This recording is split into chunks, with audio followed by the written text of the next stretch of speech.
உளுந்தூர்பேட்டை அதிமுக வேட்பாளர் குமரகுரு அயன்வேலூர் கூவாகம் உள்ளிட்ட பகுதிகளில் வாக்கு சேகரித்தார். அப்போது கூவாகம் கிராம மக்கள் ஜேசிபி இயந்திரத்தின் மேலிருந்து மலர்களை தூவியும் மாலை அணிவித்தும் வரவேற்றனர். தொடர்ந்து பேசிய வேட்பாளர் குமரகுரு அதிமுக ஆட்சியில் கொண்டு வந்த திட்டங்களை விளக்கி கூறியதுடன் மீண்டும் அதிமுக ஆட்சி அமைந்ததும் இப்பகுதி மக்களுக்கு வேலை வாய்ப்புகள் ஏற்படுத்தி தருவதோடு இலவச வீடுகளும் கட்டி தரப்படும் என உறுதியளித்தார்.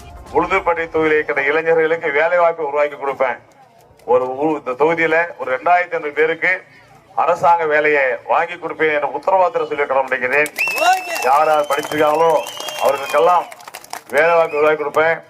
அதுபோல வேலை வாய்ப்பு கிடைக்கலனாலும் சுயதொழில் செய்து பொருளாதாரத்தை முன்னேற்றம் செய்வதற்கு அதையும் உறுதி கொடுப்பேன் என்ற உத்தரவாதம் சொல்லி கடமைக்கிறேன். கவலைப்பட வேண்டாம், இளைஞர்கள் நிச்சயமாக இருப்பேன். அதுபோல வீடு இல்லாதவர்களுக்கெல்லாம் வீடு கட்டி கொடுப்பேன். கூரை வீடு இல்லாத அளவிற்கு எல்லாத்துக்கும் வீடு கட்டி கொடுப்பேன். கவலைப்படாதீங்க, ₹1 செலவு இல்லாம உங்களுக்கு வீடு கட்டி கொடுப்பேன்.